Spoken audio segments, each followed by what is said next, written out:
His name is Xavier Roy.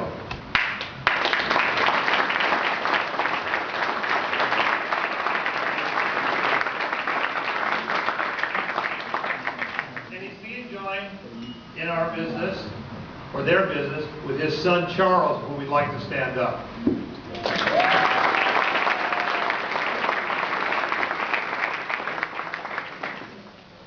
And both of them, naturally both, are from France. Xavier was actually spent much of his life in Bordeaux. It's a nice, interesting additive. Charles has spent a lot of time in France, was educated in the States, but lives here.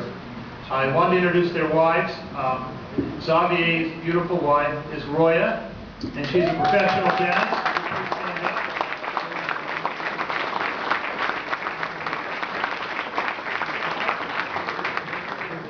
And Charles has a lovely, beautiful new bride, and her name is Jennifer, and she's sharp as could be. She doesn't know how much Brooks will be doing pretty soon.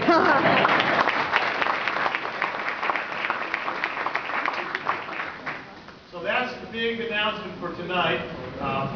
And we hope that we can now have our event this evening with joy and pleasure and lots of good memories of times in the past and lots of things to look forward to in the future at the Duke of Bourbon, because it's here to stay for a long, long time. But before I say anything and introduce our other guests, I just thought I'd let Xavier say something to you. Good evening, and thanks for being with us tonight. It's kind of course, emotional time because of the transition, and it's going to be for us an honor to take over the Duke of Bourbon. And the first thing that came to my mind when I visited the store, of course, I was there incognito outside of David and Julie, of course. It was for me trying to understand the philosophy of who was working there, what was transpiring. And I got so impressed by all the staff that I came, I said, you know, I like Burgundy, and this is the type of wine I like. And they really took me towards, I would say, a voyage or a travel towards going to Pinot Noir and made in America. And I came back and came back and came back and bought, I don't know how many Pinot Noir I had to buy at the full price, by the way. Just and I really discovered how good these people were in terms of understanding, listening to the people. And I said, here is a treasure. And of course, this treasure was grown by the owners. And I understand that it's going to be a very challenging time for us in order to fit in these shoes.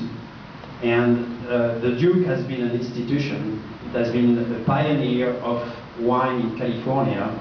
And Julie and David, I do have to say, I am not lucky to have acquired the Duke of Bourbon. I'm lucky to have met Julie and David, which are great people.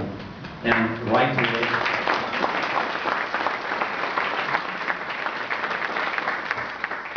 and I have to say that I did acquire their businesses in the past, and this is the only business it has been so smooth, and we have an excellent understanding in terms of what needs to be done, and we think alike. So we hope that we will bring and continue the service that David and Julie has brought with their very knowledgeable staff in the future. We have some plans to eventually remodel the store a little bit and add a wine tasting bar with some food there. Like that you can come and taste the wine before buying it. And I hope to see you all there and stay with us for a long time. And by the way, David is right, we are not going to let him go. So I expect him to be at all these seminars and in the store for quite a while. Of course, he can take some vacation sometime. Thank you.